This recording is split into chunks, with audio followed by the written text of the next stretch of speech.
Alain, propos d'un Normand. Érudition.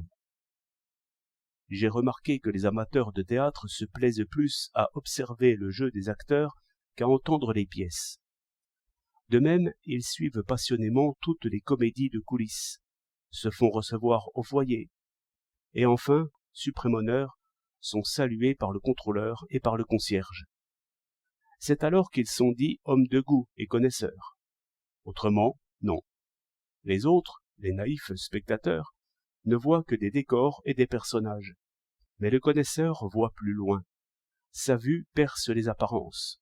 Il sait dire pourquoi Dorante est mal grimée, et comment Derville a trouvé son beau cri du 3.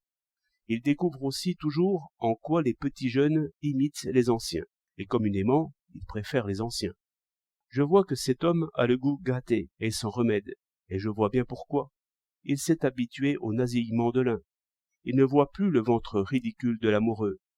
Il accepte comme des traits de nature les mots de théâtre, et les traits bleus et rouges sur les visages.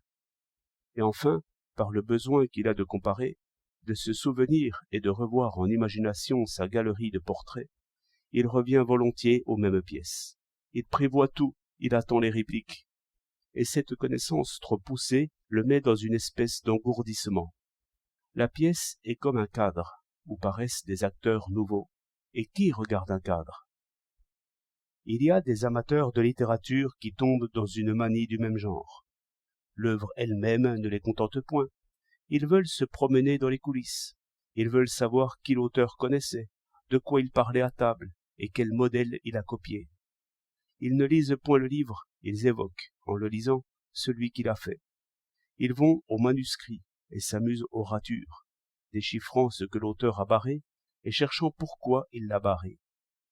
Ils comparent aussi l'auteur à ses rivaux moins heureux et maintenant inconnus.